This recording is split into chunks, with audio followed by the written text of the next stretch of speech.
Welcome back in, everybody, to The Dynasty. It's a podcast on the Alabama Crimson Tide. I'm Chris Stewart with national champions A.J. McCarron and Trent Richardson. Of course, new episodes drop each week. TheDynastyBama.com is the hub where you can find us through YouTube, Apple, Spotify, wherever you get your podcasts. And if you are indeed listening, please rate, review, and share across social media at The Dynasty Bama. Coming up on today's show, of course, we're talking about the college football playoff game between Alabama and Oklahoma, primetime on a Friday night in Norman.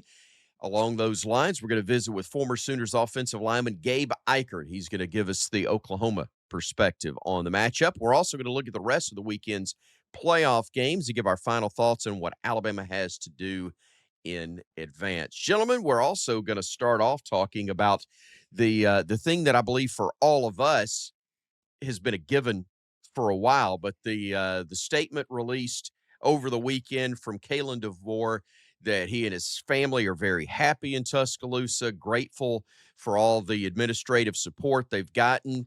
But bottom line, I have not spoken and have no interest in speaking with anyone else about any other job. That means I've already told you that with Penn State.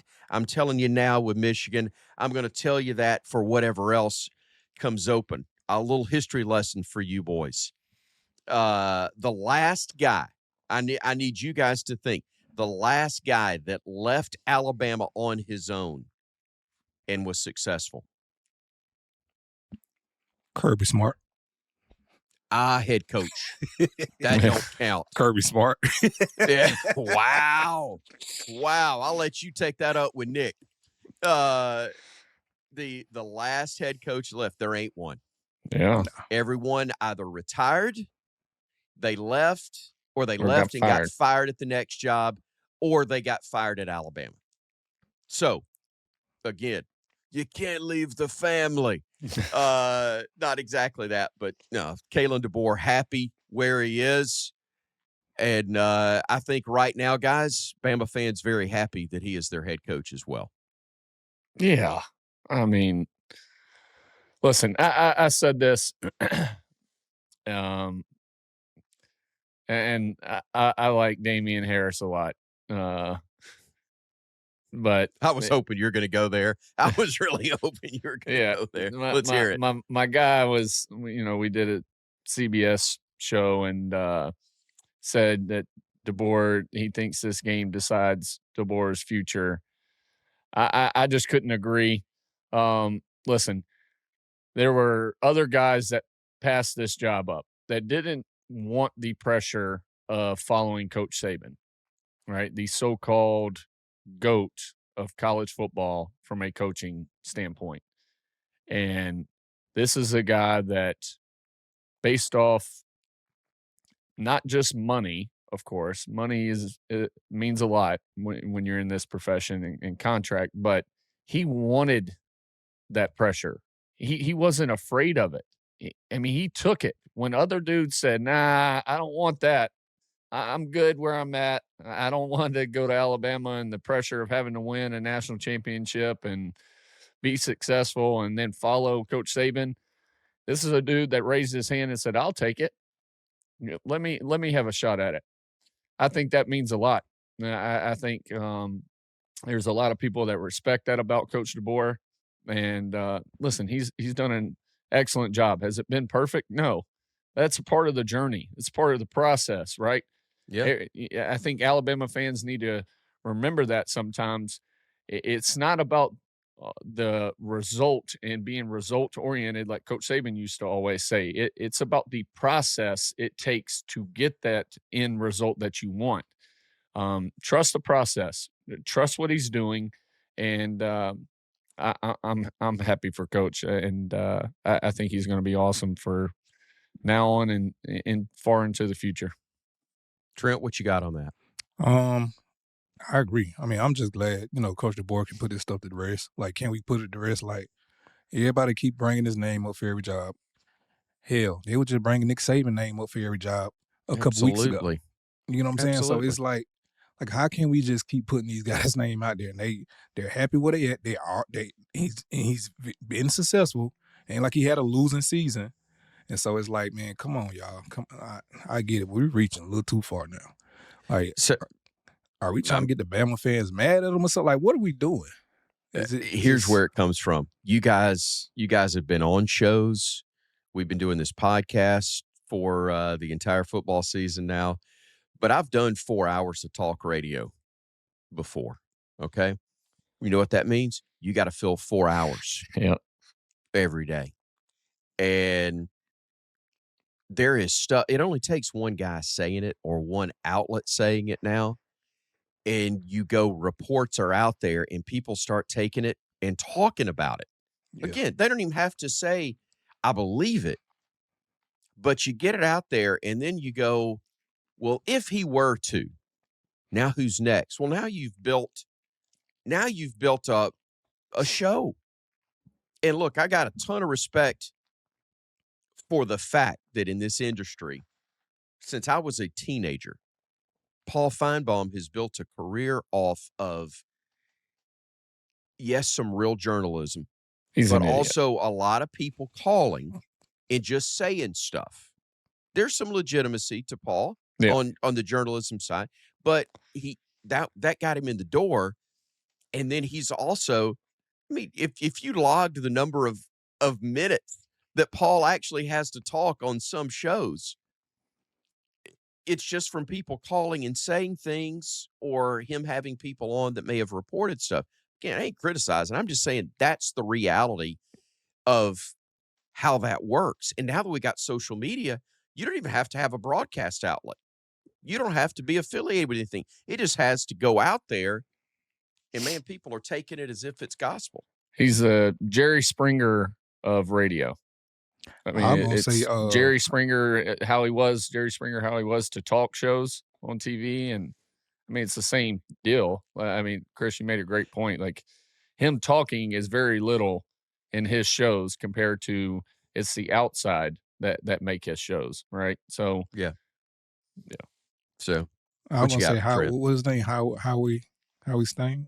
Howard Stern. Oh, Howard Stern. Of Howard football. created all of his. Howard sports. was full blown all of his. Yeah. Well, that part, yeah. There's some similarities. My point is simply these conversations come up. It doesn't have to be truly reported.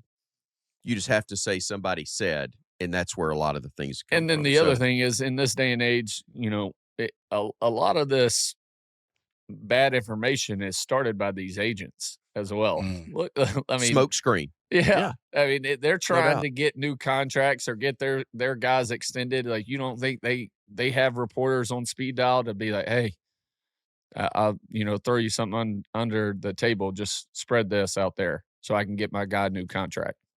Okay, I think Steve Gorgey's just put the note up. Steve, you're talking about DeBoer, correct? When you say this, okay, good deal. Steve says, great producer, Stephen Gorgey. Two sides are having ongoing talks about an extension, talking about Alabama and Kalen DeBoer. Nothing's been agreed upon or signed. That's according to Chris Lowe and Pete Nakos. Those are real reporters, legitimate.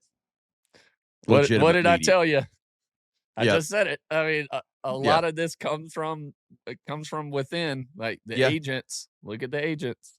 Yep, exactly. Because I guarantee you, Kalen's not. He ain't worried about that. He's trying to get a win in Norman so he can get to Pasadena. Let's go to that and talk about it. DeBoer mentioned that even in a rematch, every game is its own game. Oklahoma has lost twice. Alabama's lost twice, to Oklahoma in the last 12 months. Trent, how would you use those two games if you were the coaching staff? Motivation. Like, you got to. Like, I know y'all heard the story of Coach Cochran. He would have them guys at our lockers. He would have them posted, like, pictures of the guys, and especially the star players or the coach, whoever talking mess or whoever had a good game or think that can be their star player. Sure. They were gonna be in our lockers. They was gonna be in our weight bench area. They was gonna be around the building. So it was gonna be a lot of motivation. So for me, man, if y'all don't take this, you took the first two on the chin. Cool. Now this is do or die. This is where it really. Not saying it don't mean nothing in a regular season, but this is clutch time right here. This is, you got to go win this one. So for me, it's nothing but I'm gonna hit you in your mouth, you're gonna hit me in my mouth. So which one is it? Yeah. AJ, you got Bama that was third in scoring defense in the SEC, but Bray Hubbard is a first teamer, Deontay Lawson second team. The only two players on the Bama defense named to the all SEC team by the coaches. And again, I know you can't read too much into that stuff because I don't think Georgia had a single first team offensive guy and they win the league. So I get that. But is Alabama's defense still underrated? Is there anybody else you thought should have been named to the all SEC squad defensively? Yeah, I mean, they're definitely underrated because I think when you look at the last half of the season, the way the offense is played, I mean, if this defense isn't playing the way they've been playing, you possibly lose 2 more games in that stretch, maybe 3. Right. And it turns into a 7-5 year without this defense playing as well. So, I think there's for sure other guys that could have been up for it. Yanze Pierre, I thought had a dominant year.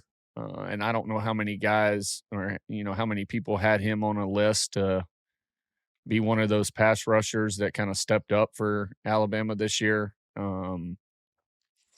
But listen, the individual accolades mean absolutely nothing.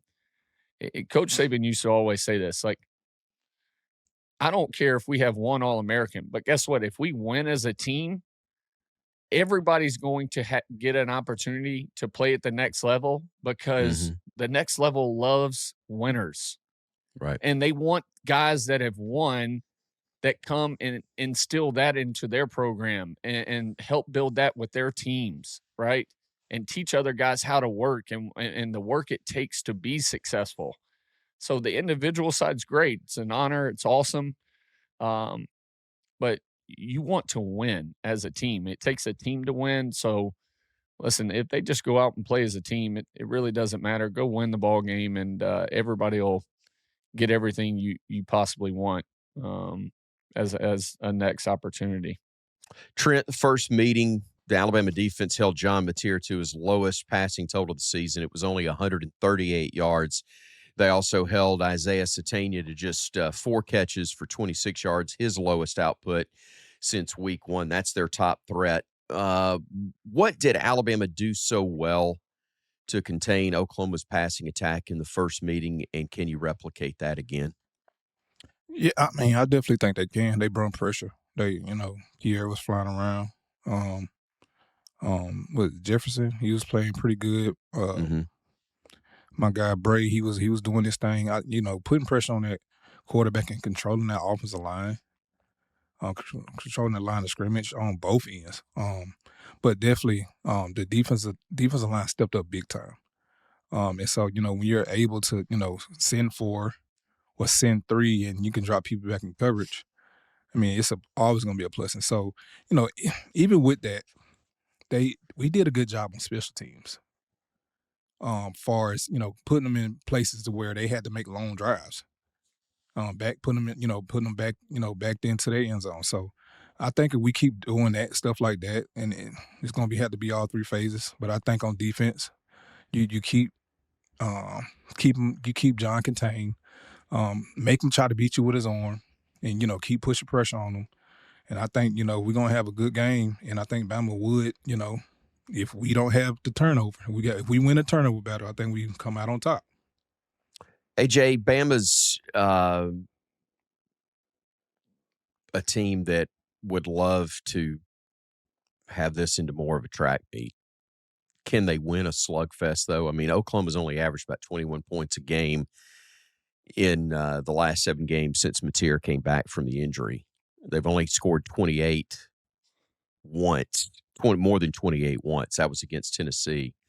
They want to drag it into a street fight. Can Bama win that type of game? Yeah, I think they can. Just Listen, can't turn it over 3 times. yeah, you can't turn it over. I mean, you outgained them by over 200 yards last time you played them. The difference in the game was 3 turnovers to 0 on their side. Yeah. And that's the biggest thing for me in this offense, right, is we have to start fast. And I would love to see us play with some tempo. I think when we play our best as an offense is when we have played up tempo. And it doesn't always have to be when I say up tempo, it doesn't always have to be have a play called and like it's just a hand signal, almost like 2-minute offense. Yeah. Go up there and do some check with me's, but at least get to the line and make them think that we're about to snap the ball. Make them keep the same personnel on the field, right? Put them in tough situations. Make those guys tired. They have a excellent D line. They've played well. The Oklahoma D line has played well all year, pass rushing. Okay, if we know that, hit them with screens, hit them with tempo, wear those big dudes out. Make them communicate. It's going to be loud. It's hard playing at home when you're a defense because it's so loud. So then their communication and their hand signals has to be on point. And when you put tempo on a team, that makes it even tougher for them in their communication. So I think I don't know if we'll get to the keys, but of the game. But I just really think we need to start fast. It's been a while since we've started fast. If we start fast and take the crowd out of it, you just heighten your chances of winning this thing. We'll get to that in our last segment. We'll also talk a little special teams where OU's been really, really good in that regard. Right now, we'll take a break. When we come back, Gabe Ikard is joining us. He's part of the Sooner Sports Network now, but he is a former OU player himself and an NFL lineman. We look forward to talking to him, getting his perspective on this matchup in the CFP between the Sooners and the Tide right here on The Dynasty, a podcast on Alabama Crimson Tide football. College football not feeling as juicy as it once did? Well, let me put you on to something that'll shake up your Saturday and every other day of the week. Because now that Wendy's has crispy chicken tendies and a powerhouse lineup of new sauces, it's time you transferred to the hottest team in the league. That's right. Team Tendies. Wendy's Tendies. They're making an undeniable rookie season, one for the books. Enjoy first-string flavor from some 5-star recruits. Rep your new favorite team everywhere you go, but make sure to cheer with your mouth closed.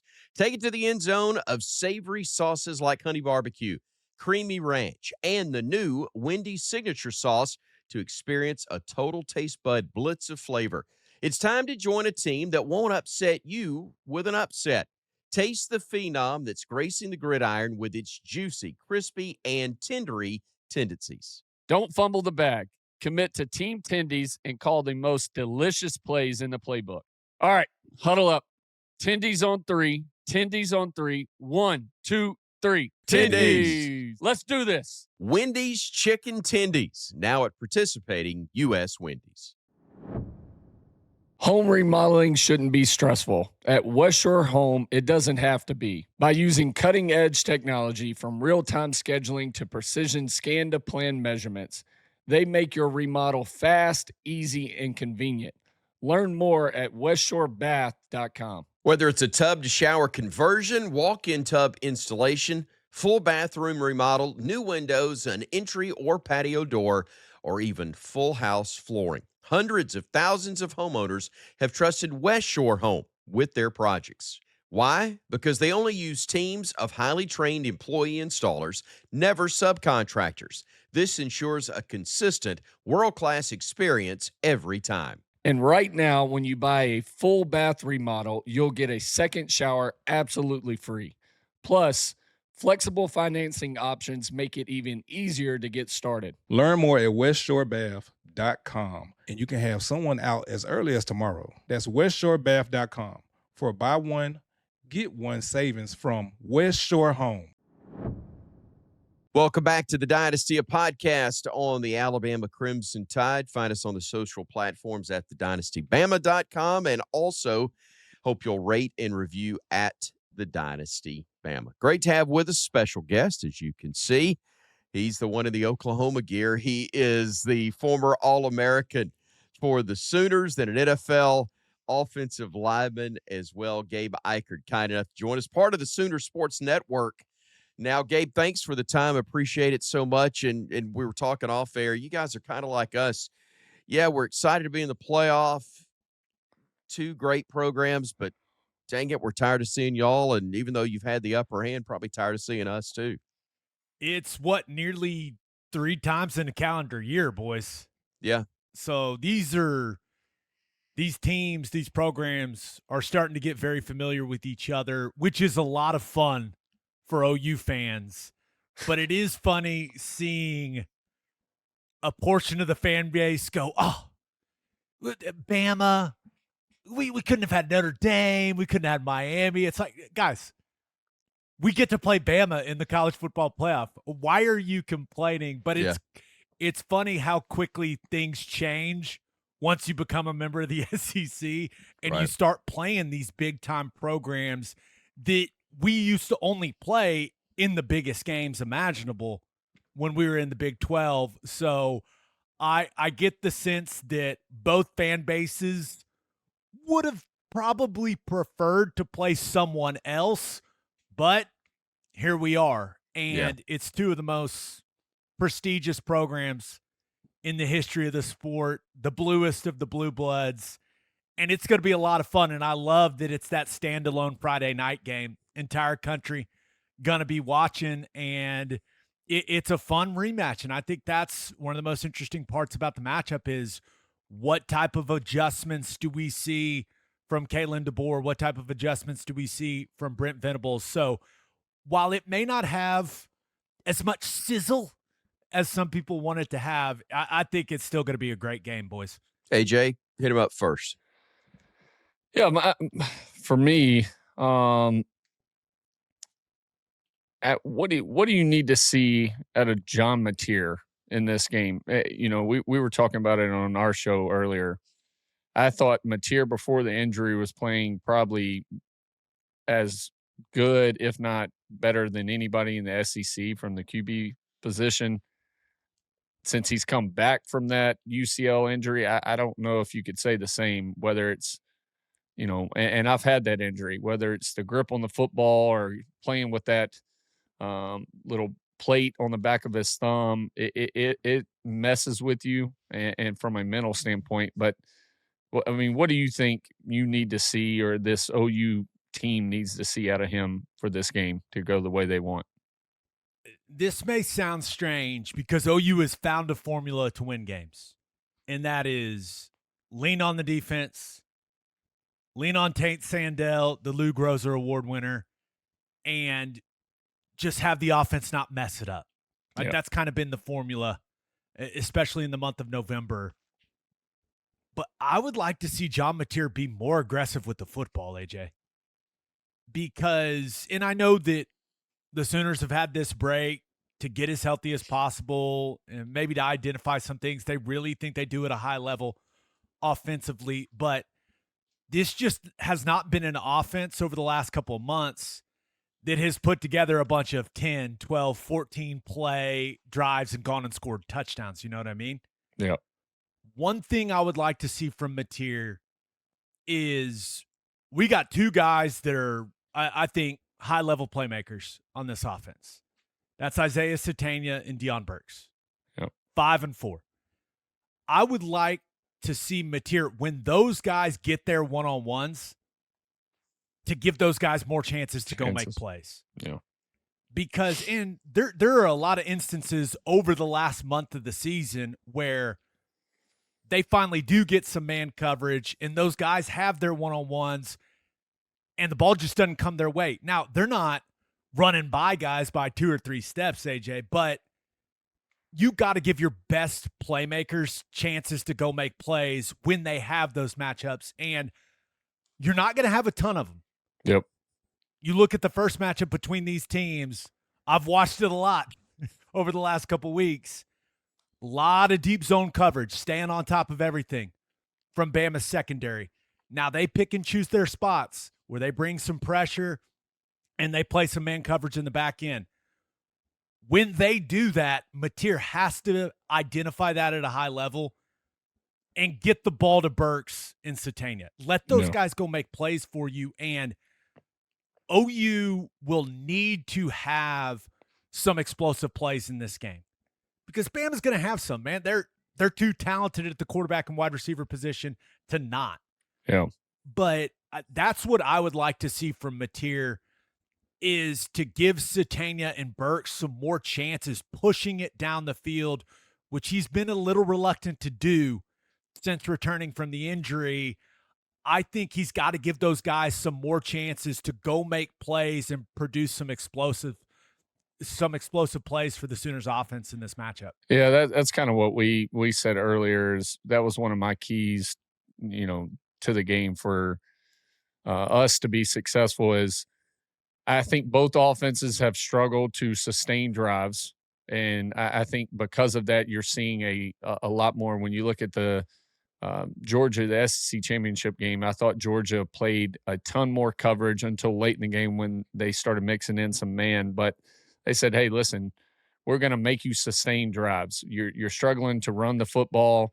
We're just going to take away the explosive pass plays, and we'll see if you can sustain and go down and finish drives and put points on the board. And I think for both teams right now, though, with your answer, I think the team that creates the most explosive plays from a passing game standpoint, I think probably gets the upper hand in this game. Looking at what Georgia did defensively against Bama, I thought they did a tremendous job of taking away the middle of the field for Ty Simpson, making it feel crowded in the middle of the field. And I don't think there's anyone in college football that throws the ball in between the hashes down the field better than Ty Simpson.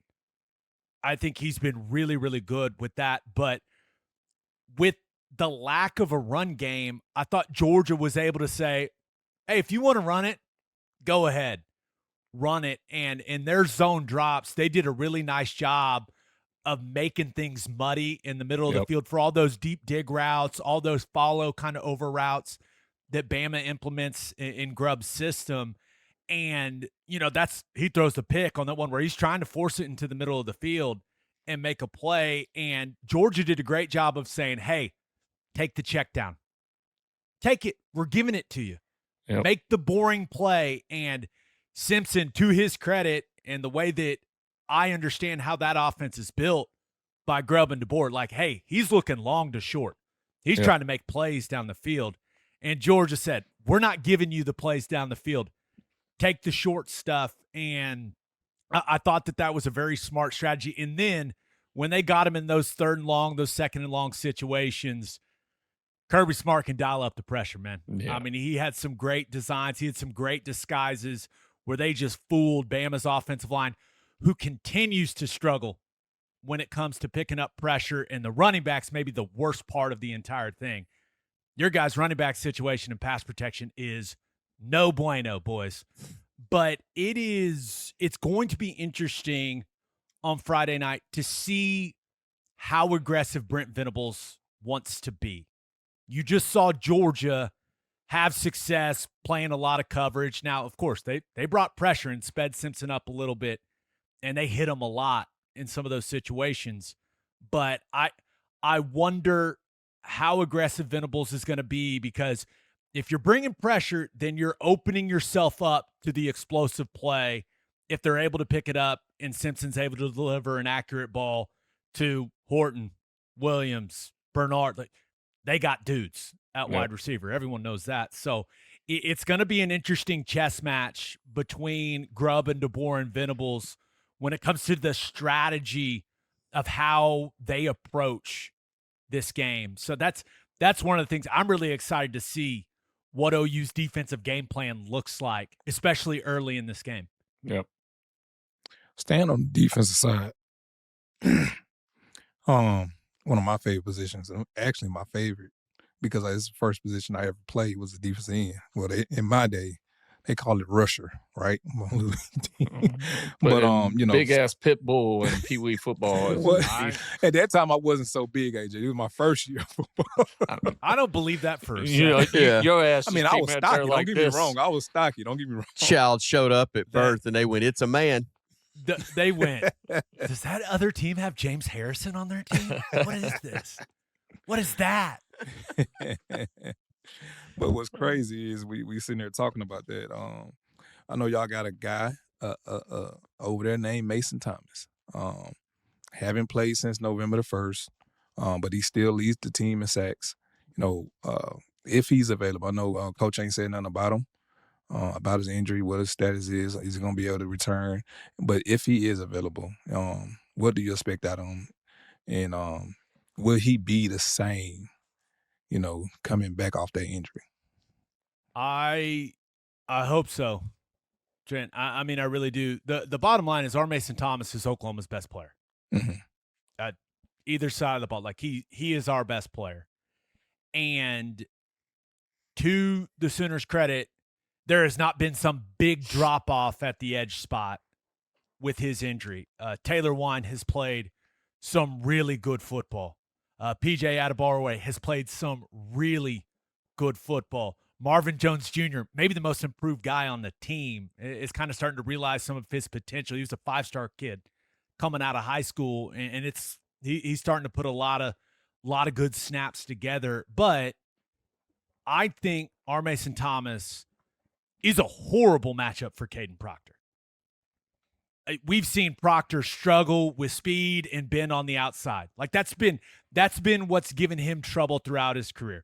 Speed and bend on the outside, and then a guy that can threaten you with that and then counter quickly on the inside.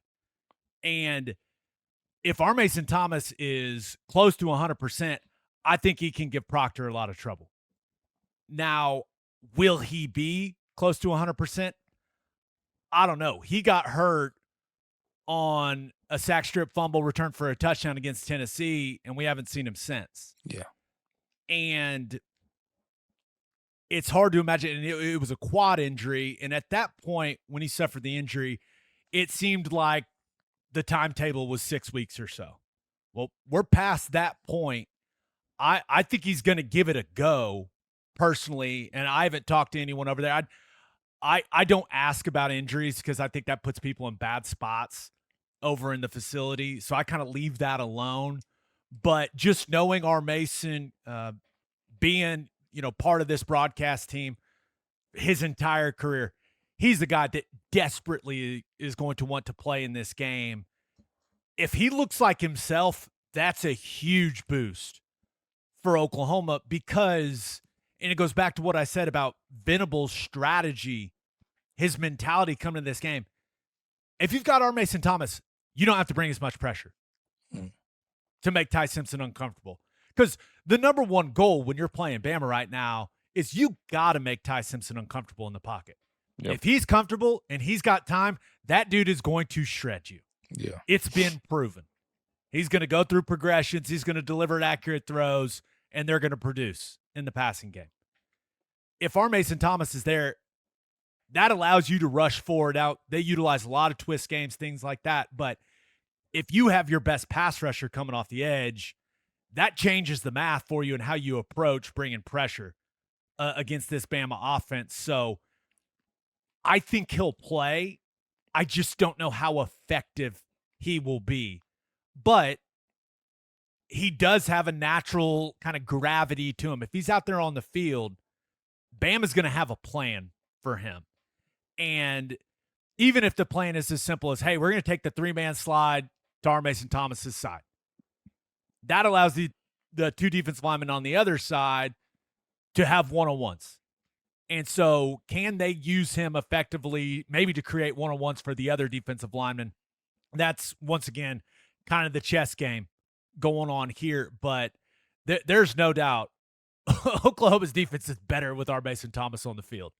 So if he can go and he's close to 100%, that'd be a huge boost for this defense.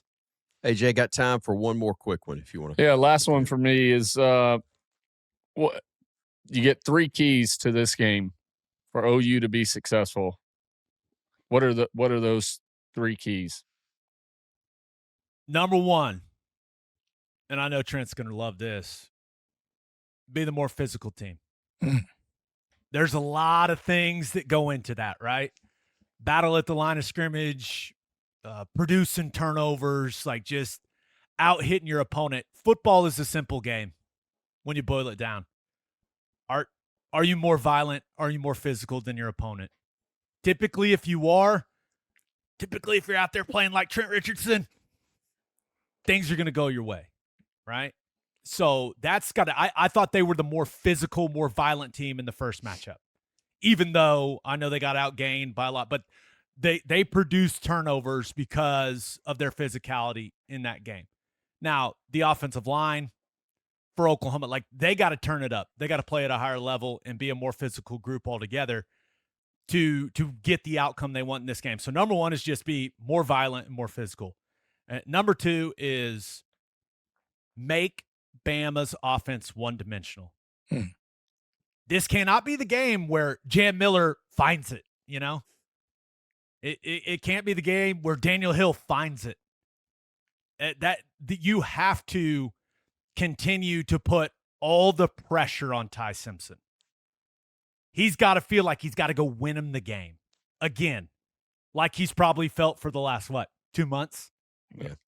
So you have to make them as one-dimensional as possible because, and you guys know this as well as anyone, like if a team is just having to drop back 80% of the time, it's a whole lot easier to play defense. So continue to shut down that struggling Bama running attack and put all the pressure on Ty Simpson in that passing game.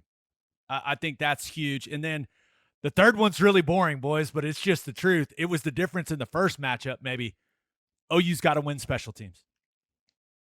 You got to win special teams. We got the best kicker in the country. You have to score when you're in the red zone, whether that's field goals, touchdowns, can't miss kicks, can't have any special teams errors, can't get a punt block, like that type of stuff. We won the field position battle by a large margin in the first matchup. It made Ty Simpson and that offense have to drive the field way more than what OU had to do offensively in that game with John Mateer. It's got to be the same. You have to win the special teams phase of the game. And special teams, they have been a strength under Doug Deacon and this special team staff that Brent Venables has assembled. And that has to continue to be the case. So I guess those are my 3. Be more violent, make Bama's offense one-dimensional like it's been, and then you got to win the team's phase of the game. Gabe, great stuff. Go ahead, Trent. The room recognizes. I love how he actually Trent raised Richardson. the hand. He did. I like that. I got one question. What do you got, man? Let's talk. What in the hell do you linemen eat when y'all get done playing football? Because, bro, I'm looking at you in the background. Like y'all be losing weight like crazy. Well, like it's not Twinkies. I know that. You go one of 2 ways typically. You're really big. You get real big, or skinny. You know, Joe Thomas is kind of like everyone's Yeah. going. Joe and I played together in Cleveland, and I'm always like, "Hey, man, let me get the supplement stack. What are we doing over there?" But Joe always had like little athlete legs. If you look at, he always had. and he's supposed to be small. So for me, I was the opposite way. I was a guy that had to work to keep the weight on. I went to college as a tight end. They moved me to center my second year. So I was 245, 250 pounds when I got to college. So this morning I was 248. So I'm just back to kind of like my natural weight. You'll see a lot of guys, man, I've got some teammates, boys, where you're just like, hey guys, got to get it together, boys. Like that first number's maybe starting with the 4. Yeah, we're pushing 4 bills. We gotta make some life changes. Yeah. I eat relatively well. I'm kind of like a 75-25, like 75 healthy, 25 not. And then I work out every day. Bunch of yoga and Pilates. You know, It's all about longevity. Now, I'm not here trying to set any weight room records. We're not power cleaning over here, boys, but we're still, a light front squat on a Monday. That's what I'm about to go do right now when I get done with you guys. We're going to throw like 185 and then 225 on the bar. We're going to get a nice deep front squat, get the legs burning on a Monday, do some back, do some pull-ups, stuff like that. Just it's all about feeling good and looking good. It's not about how much weight are you moving anymore. We're too old for that stuff. Yeah. I'm power What cleaning, I but took it's from my all plate. that was you and Lane do hot yoga. Yeah. Yeah. Yeah. That, dude, That's you your talk takeaway. about. So Lane Johnson and I were in the same recruiting class. No, I'm talking about you and Lane Kiffin. Oh, I would do. I should have picked up on that context clue. I would do hot yoga with Lane Kiffin. I would. I'm not sure I would have left that job for LSU. I get it, I think. But yeah, I would definitely do some. I feel confident that I would be able to keep pace with Kiffin in a hot yoga setting. Beyond that, we're going to leave it the heck alone and save all of our careers. What did and, I say? And everything. No. You said you could keep with Lane in a hot yoga session, and I'm just saying the other stuff you may want to avoid keeping with Lane. That's why I said we'd move on. I am married with 2 children and a third on the way. I could not be happier. I don't know. I didn't ask can't you to keep defend pace yourself. With, Yeah, let's leave that alone because extracurriculars. that's gonna go totally left. We've get all Steve heard to some cut all things. this. But hey, whatever makes you happy, you do what you got to do. It was It is all what it is. implied. I didn't mean to put you on the spot. It's good. Right? All good. All good. Hey, awkward's what you make it. That's kind of a life motto. I feel great. I feel I'm good. so glad to hear that, Gabe. Great to talk to you. We appreciate your time and hope everything's great for you right up to kickoff on Friday night. I appreciate you, boys. Have a safe trip to Norman and hopefully see you down on the field. Look forward to it. Appreciate it, brother. Stay with us. We got more coming up here on The Dynasty, a podcast on the Alabama Crimson Tide. Welcome back, everybody, to The Dynasty, a podcast on the Alabama Crimson Tide. YouTube, Apple, Spotify is where you can find us. Also, thedynastybama.com. Ask that you please rate, review, and share across social media at The Dynasty Bama. Time now for our Wonder Fan must-watch games of the week. Wonder Fan's the app that pays you to be a fan. It's absolutely free to use, and you earn rewards for doing things you already love doing, like attending games, watching live sports on TV, and now watching podcasts like ours, The Dynasty, on YouTube. Trent, none of it happens if you don't download the app first. Yeah, man, go download it. We all have done it. Hundreds of Bama fans has done it. It just take a few minutes.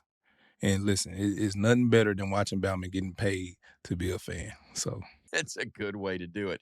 If you want to get paid to watch the show, it's really easy. You earn 50 points, or as they call it, Wonder, by submitting a screenshot in that Wonder Fan app as you watch our podcast on your connected TV or any second screen, just as you do when watching live sports. And as always, you earn double points when you use Wonder Fan's Watch to Earn feature for our must-watch games of the week. And since it's playoff time, Alabama-Oklahoma, obviously one of our must-watch games of the week. Trent, what else, though, have you got your eye on this week? Man, it's about – I'm watching the whole playoff tree.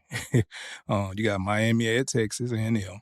You want to see is Crystal Ball going to be able to, take that leap? Is Miami going to be able to take that leap, or is A&M going to, be dominating like they have been all year? We know they lost a game, but it is what it is. It's SEC. So going outside the SEC, can you win in the do or die playoff game?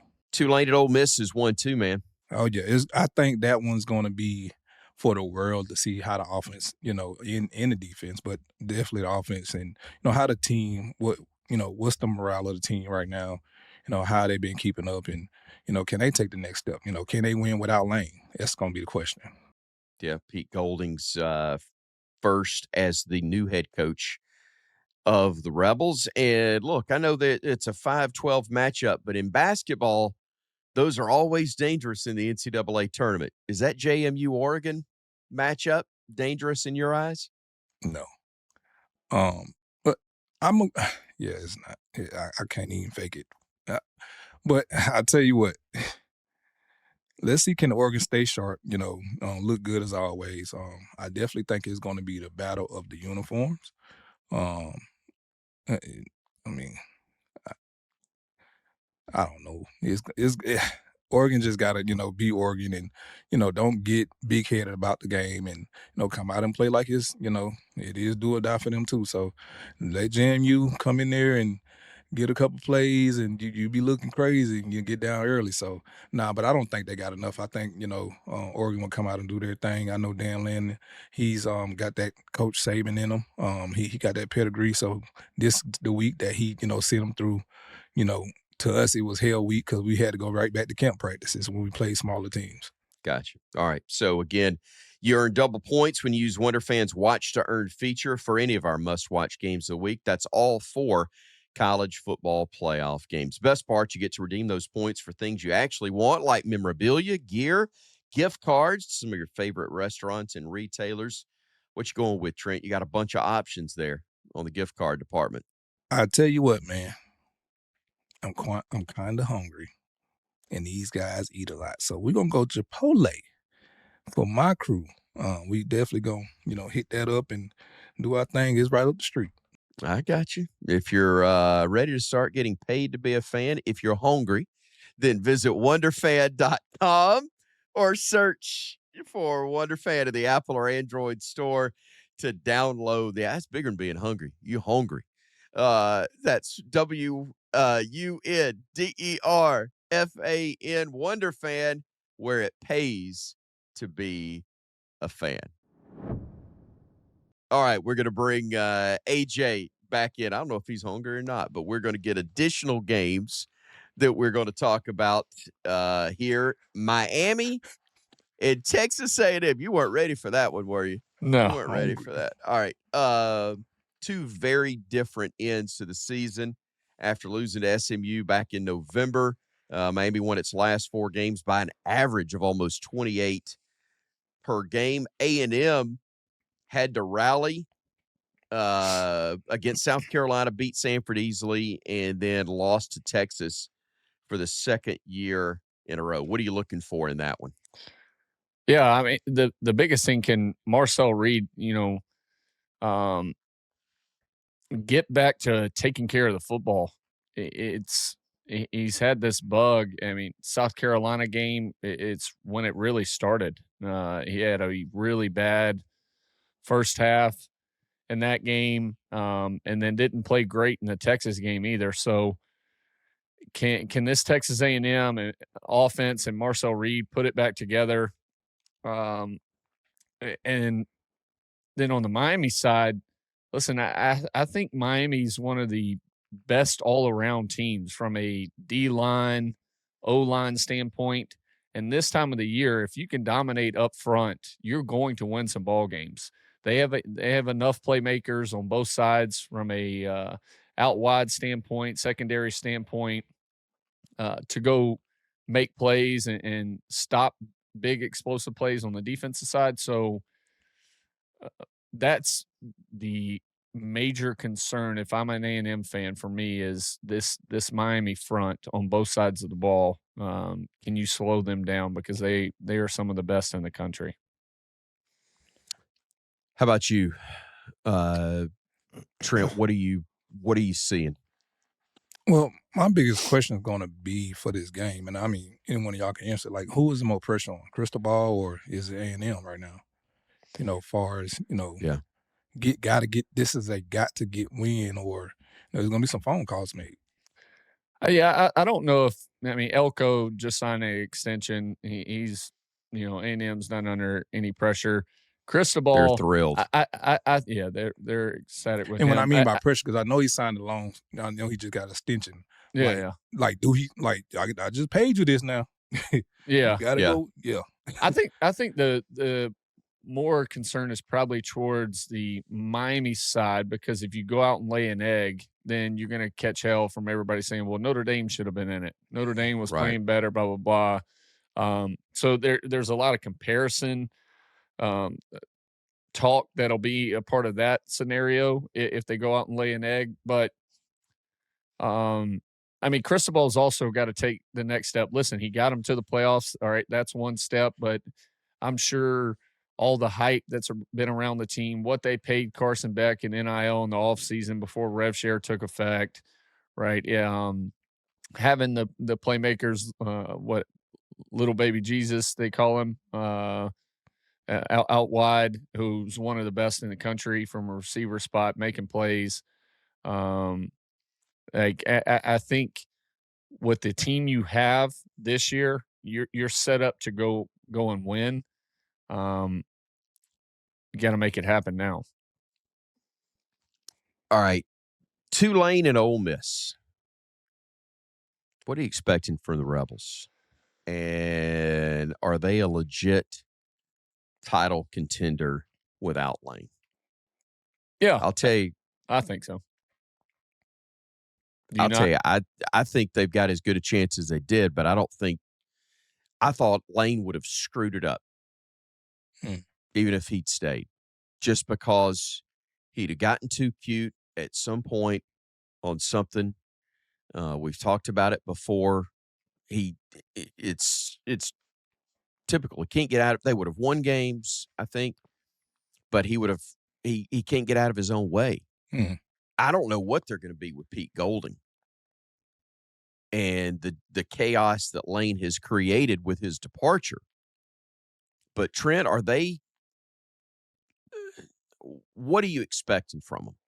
I'll tell you what, their defense is going to be on fire. I know their defense is going to be right. Offensive wise, I think, man, they come out with a chip on their shoulder, letting Lane know and letting the world know, like, bro, you should have been here. You should have stayed here.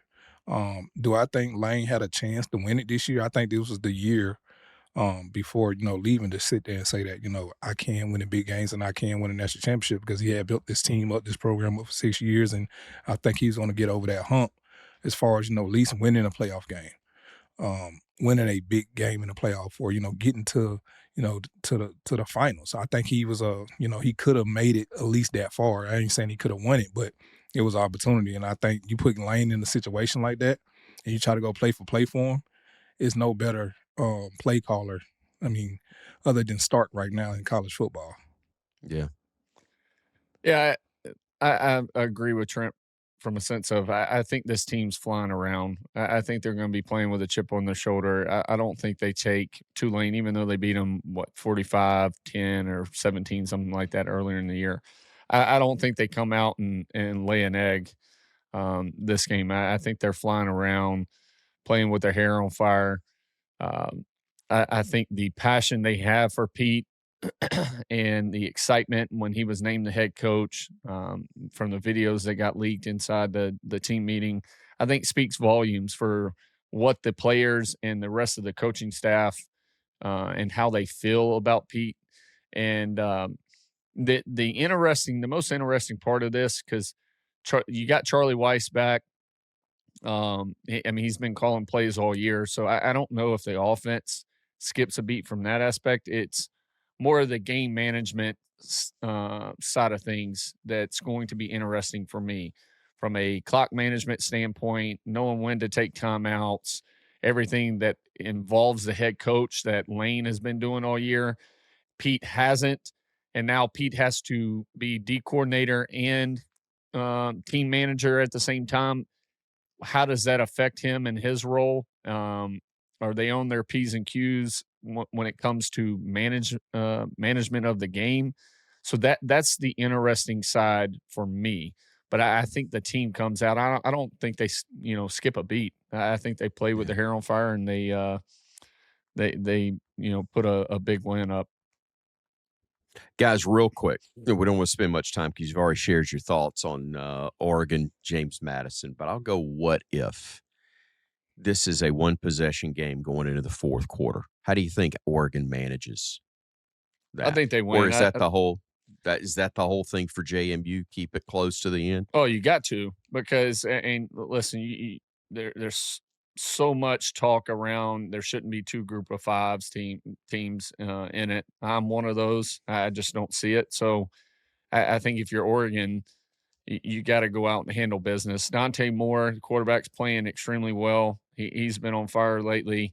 I think Dan Lanning will have this Oregon Duck team ready to go, and I don't think this game is close at all.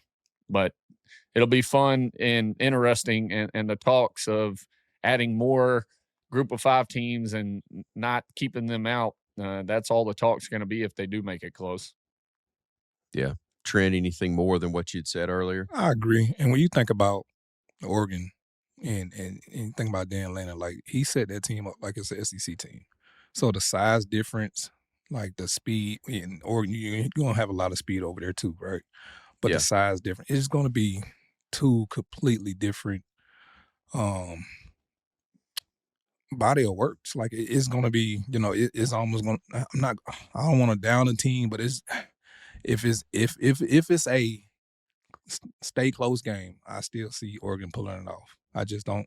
And if it's a stay close game and Tulane play good, I think that they will have a voice to say that it should be 2 teams in there. But if not, if they get embarrassed, I think it's going to shut a lot of stuff down for the 5 teams that for the Power 5, for the P5 that we talk about.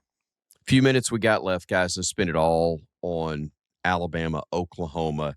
Key matchup in the game that you're looking for, AJ. What is it? Well, I think it's whatever offense.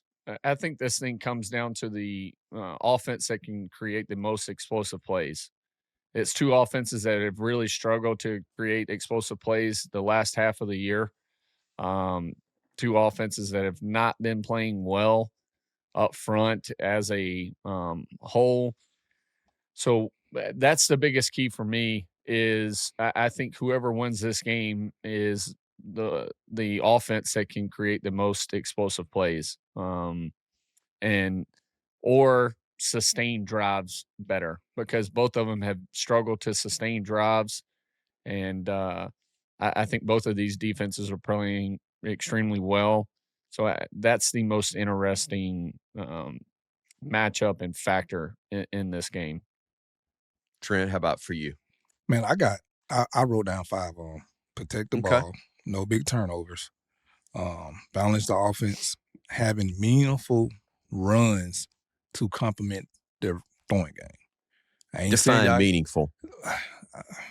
Is it the time they occur? Is it the yardage amounts? What are you it's specifically looking at? Yeah, it's both. And you can't I'm not asking these guys to go have a 300-yard rushing game. I'm not asking them to have a 200. I'm asking them to at least get 80. And hard as that is to me to say, right, it's tough. But man, I'm just be able to complement the throwing game, because we throw it good when we're throwing it, and we throw it really good. And catching the ball, we definitely got to catch the ball, but win special team battles, punts, and returns matter. It was big last game. Finish the drives with touchdowns, not field goals. And my last one is make key stops on 3rd downs and 4th downs. Yeah, that's really kind of the transitions into the must-win pieces of that. AJ, you gave us the key matchups. What is the must-win for Bama? Turnover battle. Yeah, you got to win it. I mean, you can't turn the ball over on offense. We've had too many of that, too many turnovers lately, and then we haven't had enough takeaways on defense. I mean, we're still playing extremely well, keeping teams out of the end zone, at least holding them to field goals. But we got to create some turnovers on the defensive side, whether it's punch outs for fumbles, sack with fumbles, sack fumbles, or interceptions. Special teams, it doesn't matter. Muff punts, I don't care. We got to find a way to create turnovers. Because if you win the turnover battle, you're going to win the game. I'm really excited about the matchup. Yeah, I really am. I wondered how I'd feel with this being the playoff, and look, it'd be really easy. I talked with Toby Rowland in the kind of a booth conversation that's going to air later in the week on the same platform, but the voice of the Sooners, we both talked about being kind of nostalgic for the old days in some regards. We know what this is now, and I think we all went into a multi-game playoff kicking and screaming. But now that we're here, let's go get it. Let's go see what it's like and go have some fun and get on a run, just like we talk about with basketball. Let's go get on a run and see if we can cut down some nets when it's all said and done. I guarantee you they don't want to face us. I mean, listen, you never you're want to right. face a team twice. It is tough. I don't care. And you look at, I compared this a lot to the 2011 LSU deal. And I Yeah. still remember us being at the banquet that night in Birmingham as a team and them announcing, and then they interviewed the LSU lineman, and it looked like somebody had run over his dog. Like he straight up said, "Hey, we don't think we should be playing these guys. They don't want it." And I think there's going to be a little bit of that mindset from the Oklahoma team is, man, gum, we got away, and now that we're facing them again in the first round, I don't know. Hell, Oklahoma could prove me wrong. Not knocking their program. I think Venables is an unbelievable coach, and Oklahoma has a great team. But this is a tough matchup for them, and I think it favors Bama a ton, having to face them again in the first round. Guys, so much fun. And I know you're going to be there in Norman and have a chance to be on with the guys from Triple Threat, Rob Stone, Urban Meyer, and some guy named Inger. Triple option. Triple option. What to say? triple Triple threat. It is the triple option is a triple threat. Yeah. My apologies. Thank you. I just didn't want Steve and Pete to come out. All the suits are going nuts. Come on, Stewart, you got one job, and it's these things. It's these things. But as usual, my man picking me up. It's what teammates do. Yep. For AJ McCarron, for Trent Richardson, I'm Chris Stewart. I think the name of our show is The Dynasty, a podcast on the Alabama Crimson Tide. We'll see you next week, everybody.